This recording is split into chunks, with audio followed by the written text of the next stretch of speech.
Today we celebrate our great victory over the Xenos forces on the planet formerly known as Struve 2398b2. I am thankful many of those who fought and bled for our country are still standing here now, and I welcome them back to their homes from this conflict. It was a bloody one, but it was a great triumph as well for the Confederation and will go down in history as one of the defining moments of our military forces. On that note, I would like to communicate my deepest condolences for the families of those that are not able to stand here today with their comrades. They will be forever remembered and will be forever in their debt for their great sacrifice to keep our Confederation secure.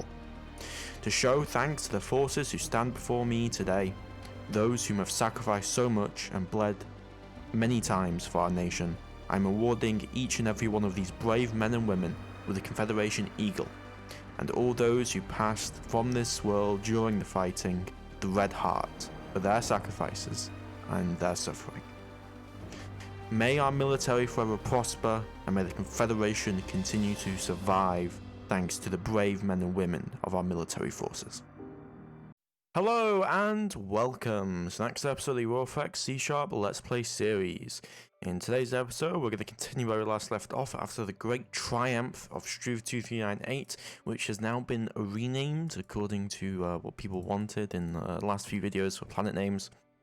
It's now known as Gemma Nova, and the first planet is now known as Lapis Bruneus, or Lapis Bruneus. People have been getting very mad at me a little bit for the pronunciation of things.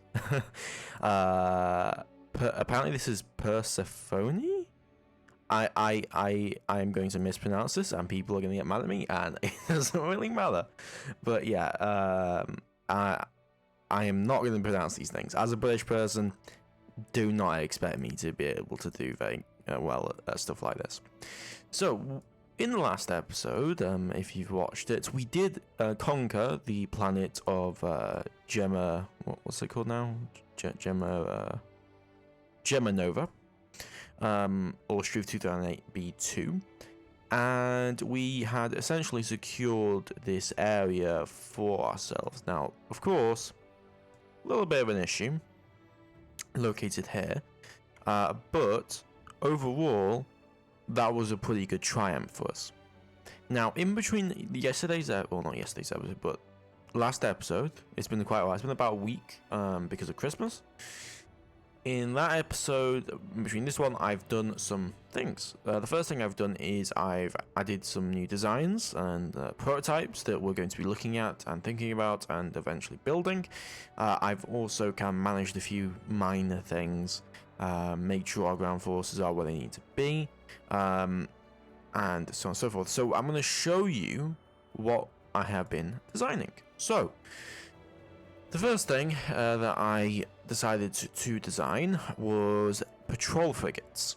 So these are ships that I decided I wanted for defense of worlds, patrolling sectors, acting as more efficient, less forward vessels that would be able to be somewhat cheap for their size, while also being able to defend colonies that need to be defended.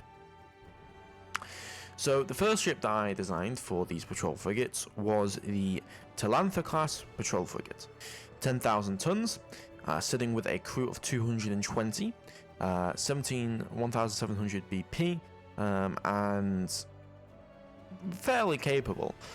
You'll note that it's only at 6,400 kilometers a second. That might seem slow considering technological levels are now at internal fusion, but the reasoning for this is that I wanted patrol frigates to be mandated in a way where they would be efficient, and as such I have delegated that the fleet standard speed for patrol craft is going to be the last generation of the main fleet.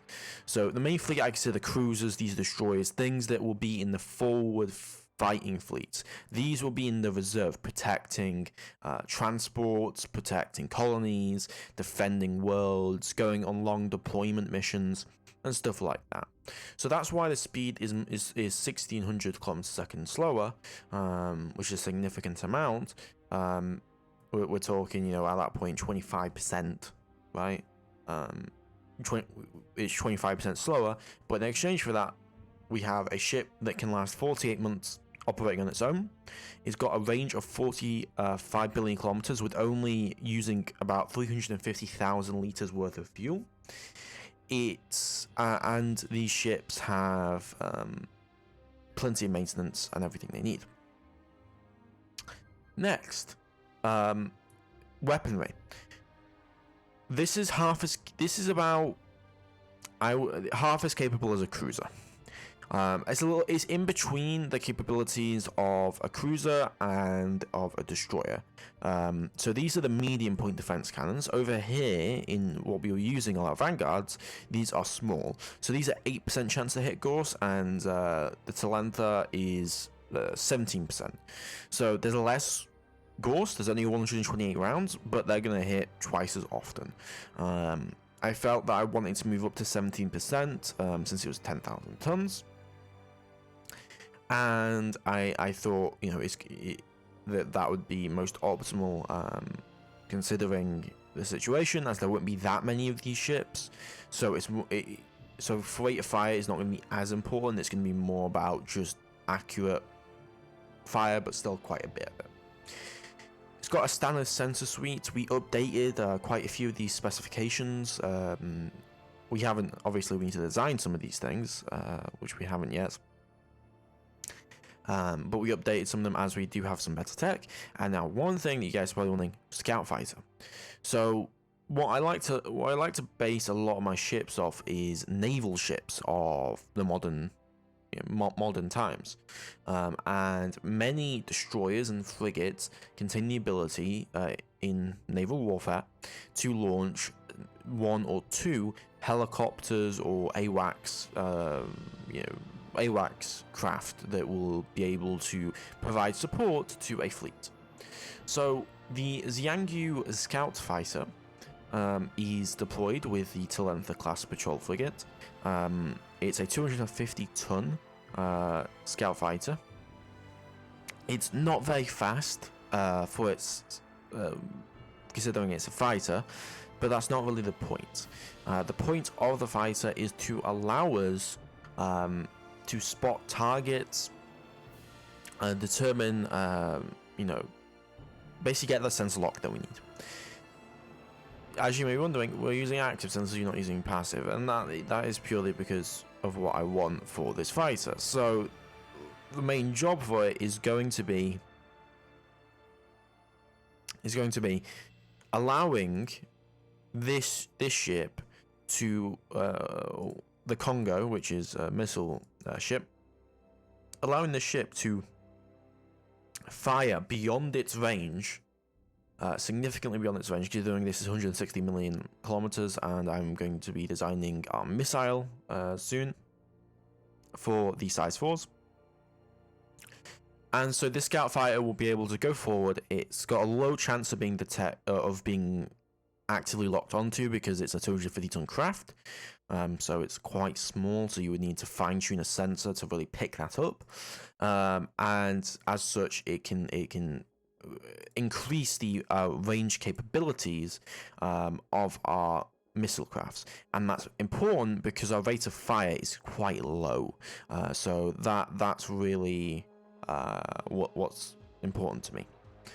So those are the patrol frigates. There may be more. You'll notice that I didn't design a single jump variant. That's because I don't expect any of these vessels to go to be required to go outside of the jump network that we've established and the aliens have established. So that was not a necessity. Next, I designed the hospital frigate. So as you know, in the battle in the system of Shrewd 2398, the naval battle, we suffered casualties, unfortunately. Multiple ships were hit, and we also suffered a loss of a single destroyer, and the crew was forced to abandon ship. We, unfortunately, because we had no ships on standby to pick it up that had free spaces, we were forced to pick it up with a destroyer in the local area, and that caused its own issues. So what is this hospital frigate, and what's the purpose? The purpose is to basically provide that kind of support. It's got a tractor beam, it's got hangar deck capacity, and it's got cryogenic bursts. Now, the hangar capacity is for these things called Angel Medevacs, and these Angel Medevacs are very fast, very short range, somewhat, well, not that short range, but decently short range vessels that are capable of going in extremely quickly in combat situations, grabbing crews that are in the line of fire, picking them up and retrieving them directly. Most of our ships have a crew of 200, and that is it, and we are able to support that entirely. But though, of course, you have to keep in mind, not all the crew is going to make it off. Maybe 50% of the crew at most will make it off a ship that they have to abandon. And so that's where the Angel Medevac comes in. Once they have picked up the crew, they will then send them back to the Savior class hospital frigates, and they will then unload them on, and we can store a total of 4,000 people at any one time. And this ship has also got a tractor beam, so after the battle or in the battle, we can drag our destroy if our ships lose engines or we have any other problems, we can drag that ship back out of range of the enemy, and we can do important things like that. It's got a slightly longer deployment time, slightly longer maintenance life. It's got an armor rating of 6. That's pretty heavily armored. It's more heavily armored than a destroyer. The reasoning for this is, again, this is where our wounded are going to be, and it makes sense that it's going to be decently armored. It doesn't have weapons. It's expected that patrol frigates or destroyer escorts will be deployed to assist in response. So that's why. It's also got a very decent long range, and that's just because it's going to be tugging things. So if let's say it tugs a 7,500 ton craft, if it tugs that, it's going to lose maybe half its speed or a little under half its speed, and so that means that the fuel efficiency is going to go down by half practically. So I wanted to outfit it with some decent fuel. The ship itself is not very fast, but it leverages that speed of the medevacs for rescuing crew members specifically.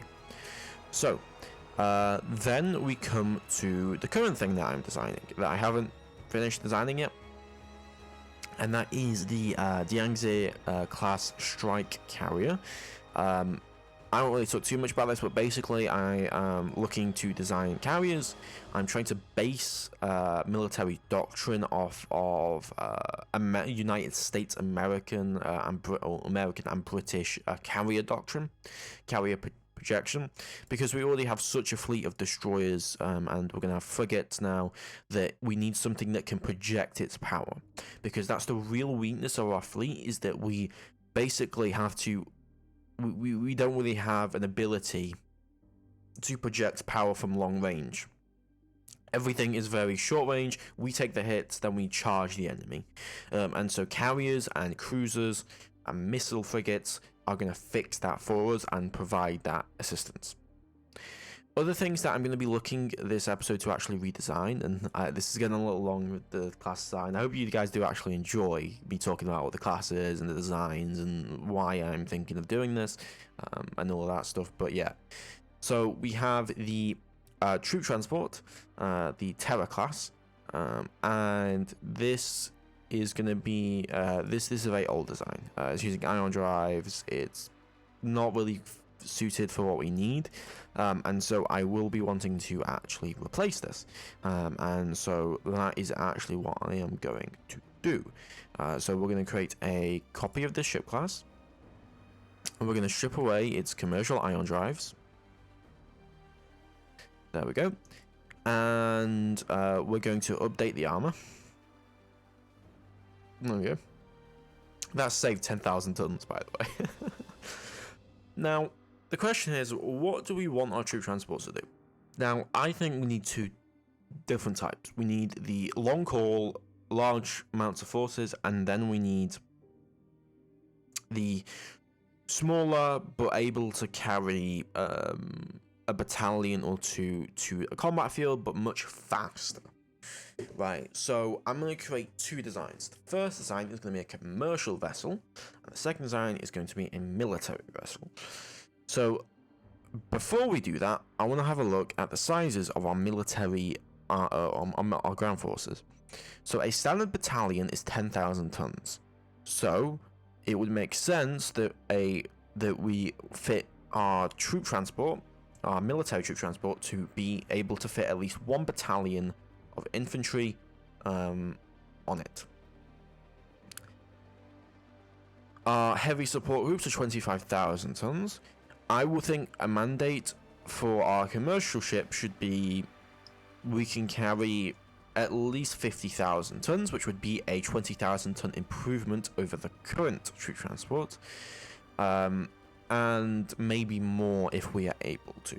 So let's get back to design. We're gonna rename this to the I like the name. It's very silly.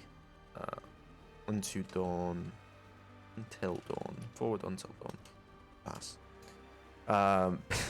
It's Halo inspired, and I think there's a ship called it. Forward, I think, is it forward unto dawn or forward until dawn?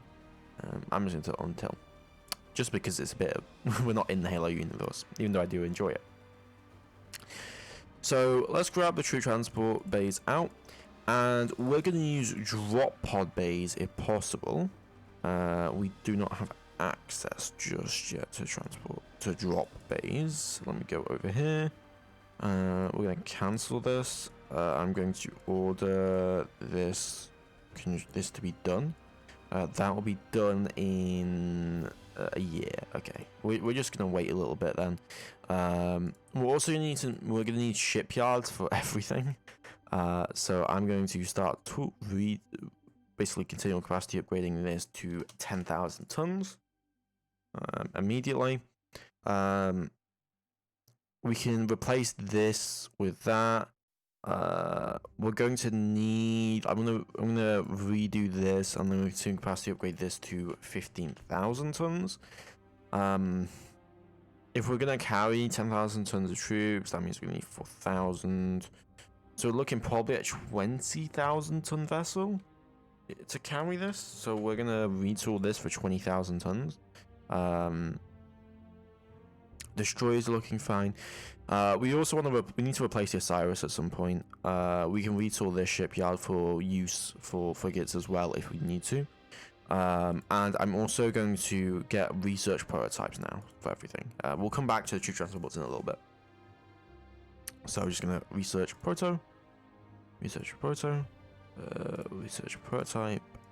grab the new engines, grab that.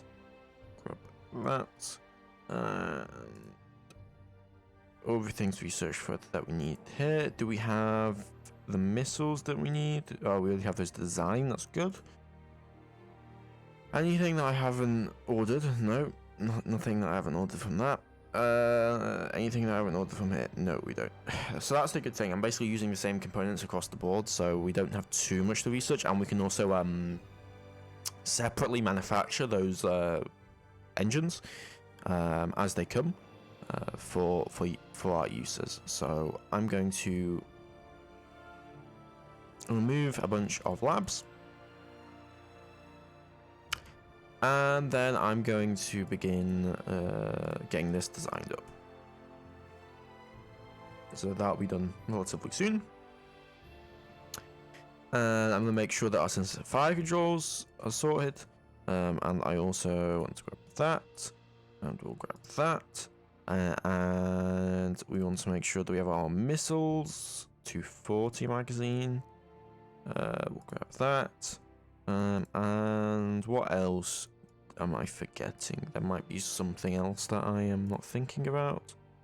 I don't think so, though. Yeah, that should be fine. I also want to look into getting some better armor overall for our troops and start outfitting some marines at some point, but that's going to be a long way away. So we're already nearly 20 minutes in. I haven't even done a single increment, so let's actually get some increments done. We ran out of fuel. Okay, that's fine. Just incrementing.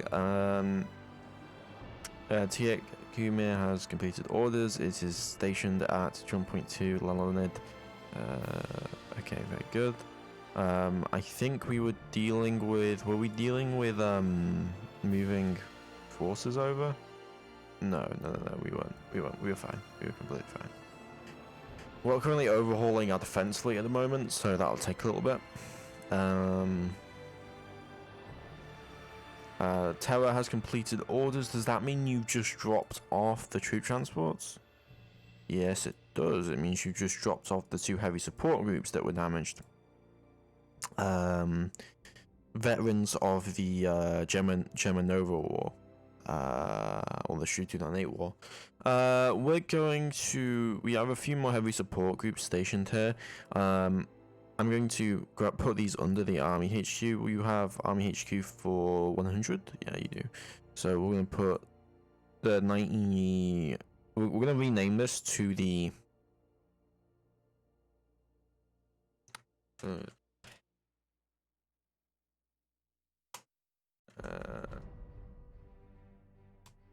So we're going to call it the 1st Heavy Armor Group.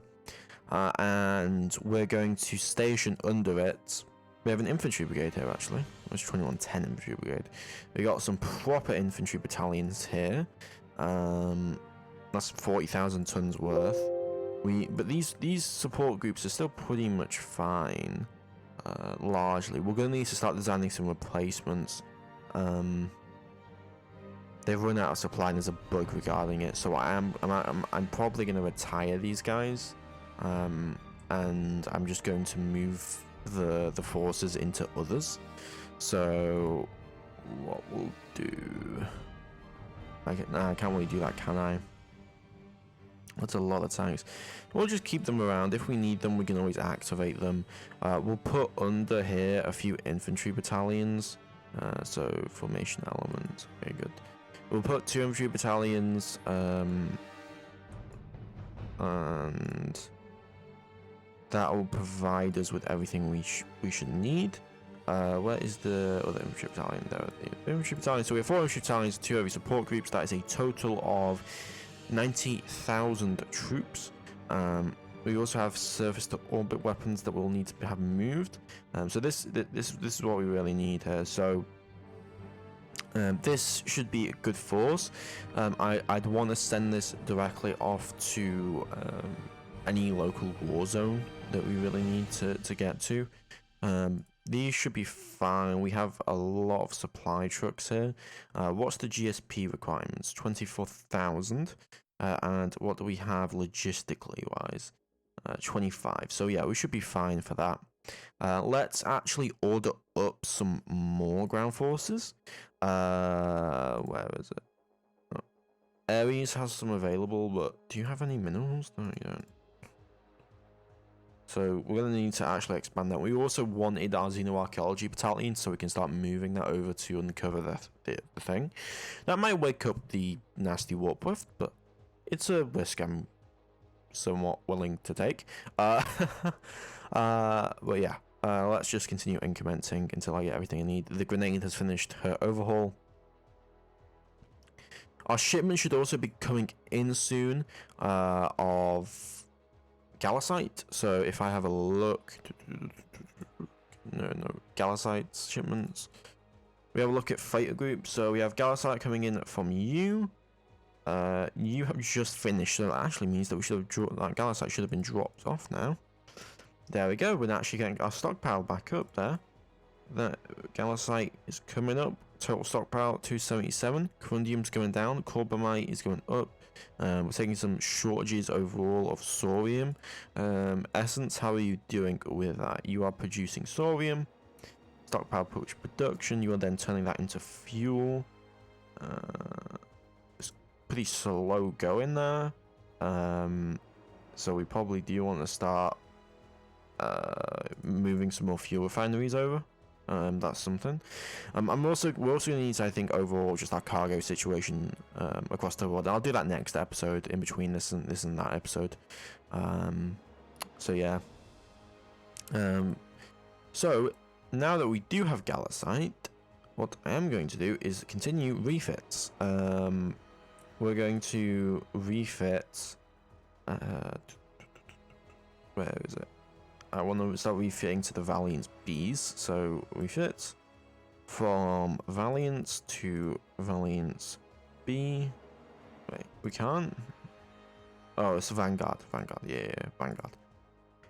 So we will refit this. This is just, we're basically refitting for Galasite at this point. So we can do 3 refits. So refit, refit, refit.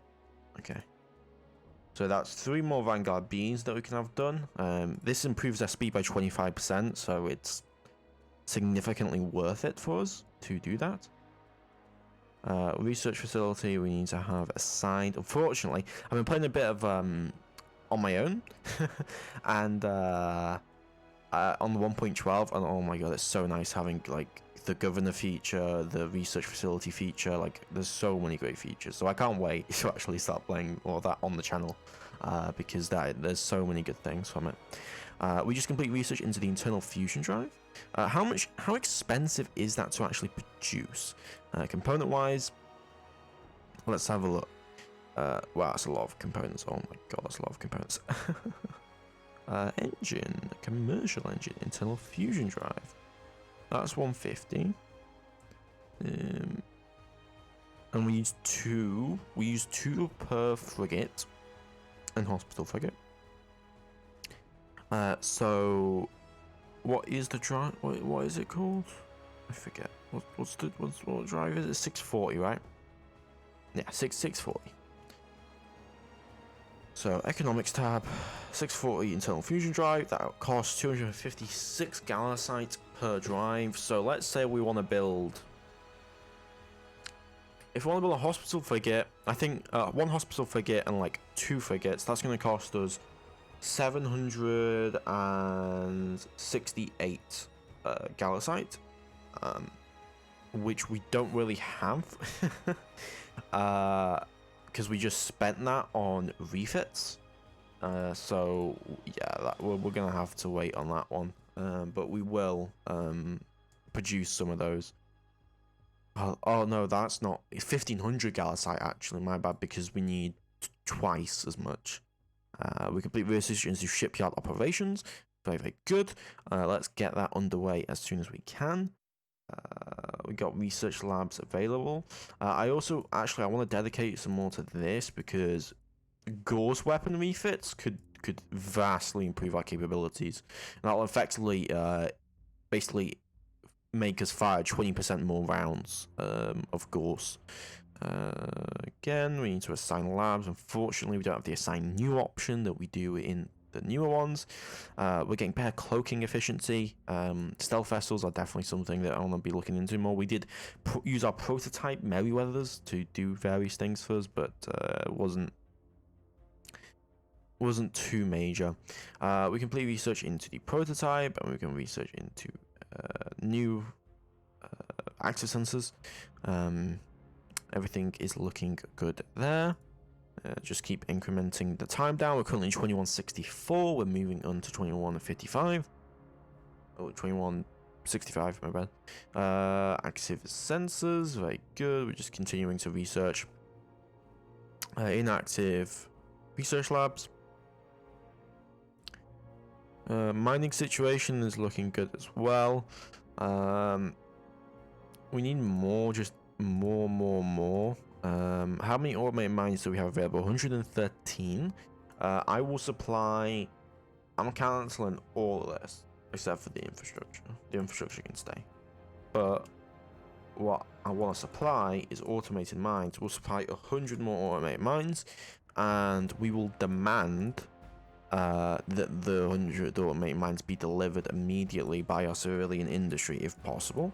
If not, again, we're going to have to sort our freight situation out, as it is a bit of a mess. The amount of transportation that's going on right now. How are the Galasite shipments looking? We still... Okay, so you're on your way back. You have 450 Galasite inside your stores.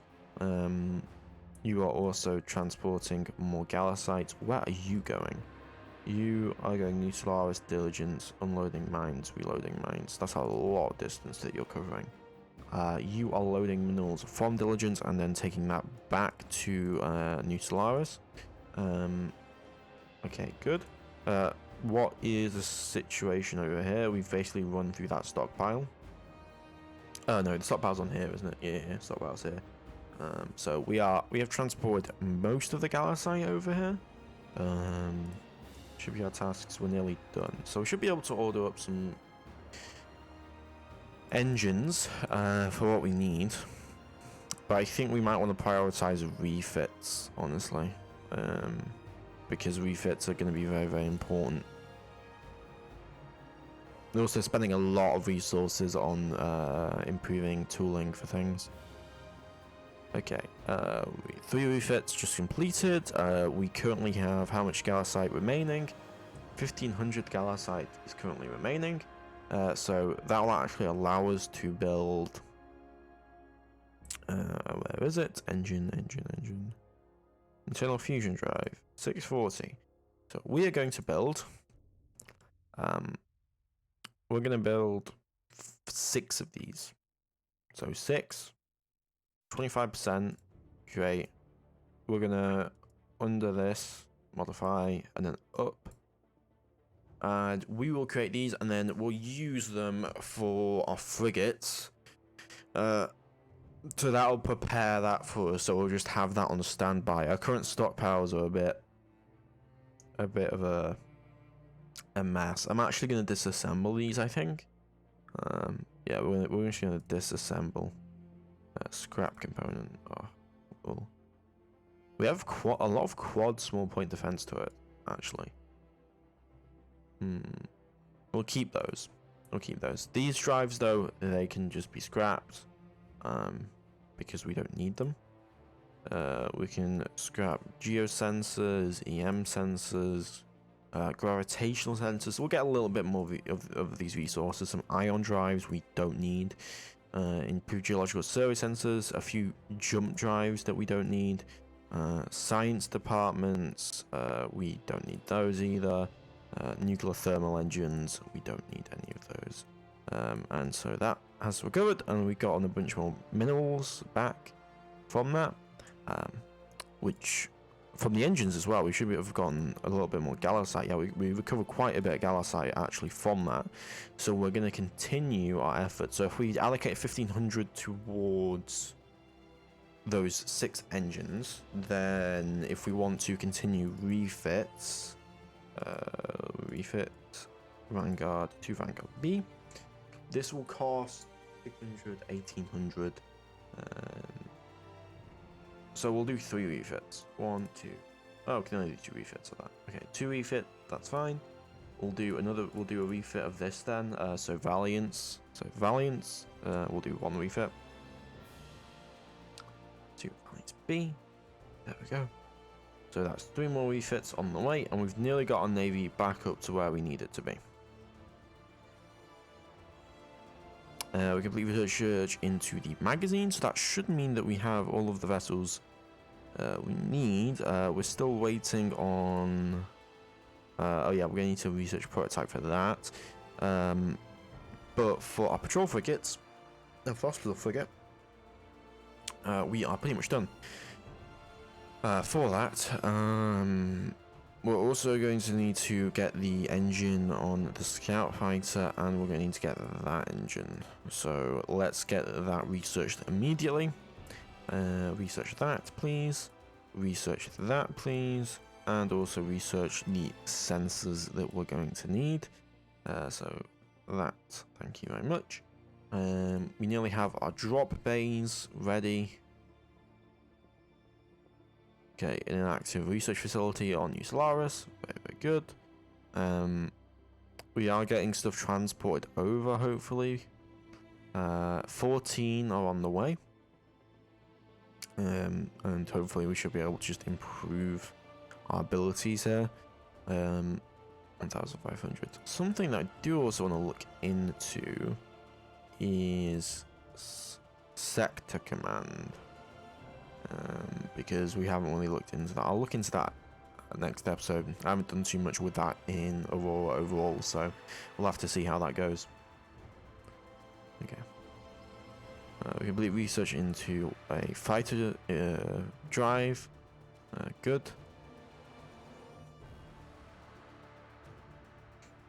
What's the status of... What is the... I want to build the hospital ship first, probably. Production of internal fusion drive. Economics. What is the status of... oh, did we finish all those? Very, very good. Okay, good. That is 10,000. That's significant amount away. I need to go 20,000 tons. We also paused production of these. How costly are these again? These cost significant gallicite. Okay. We'll get one. We'll unpause one.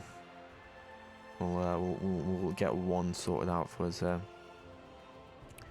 The rest of these can go to automated mines because we want to ship those off directly. We also need to find a source of corundium because I did realize that we didn't have a lot of corundium, so let's have a look for that. Corundium. 1 million minimum. 0.7 minimum. Easy Aquari, 4.6 million corundium. Where is that place? Easy Aquari. There. That's significant. That's a significant distance away from where we need it to be. Okay. Any other options for us? Let's do 0.6. 0.5. 0.4. Signy. Okay, so you're telling me that the only corundium is in... What was it? Easy Aquari. Okay.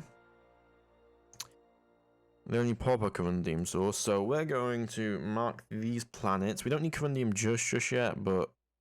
okay, this is a trinary star system. There is a few worlds that are colonizable.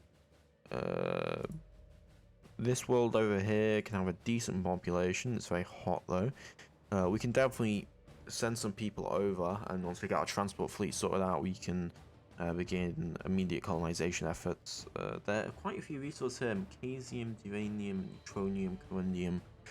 So we're going to create a colony on this world.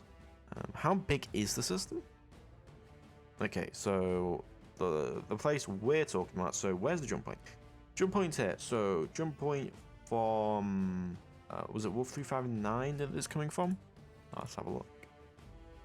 YC says yes, Wolf 359. So what's the distance? Distance is about 2 billion kilometers. Okay.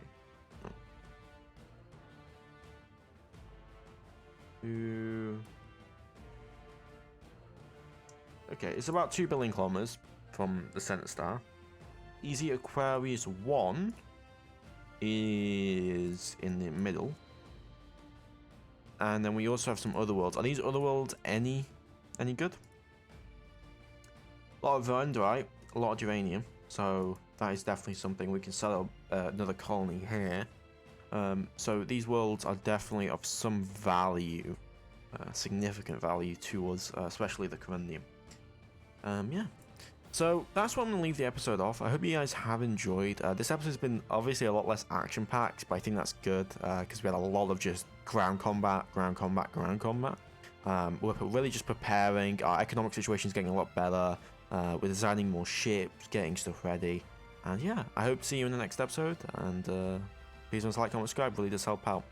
You guys have a great one. And Merry Christmas if, you're still in that spirit. Bye-bye.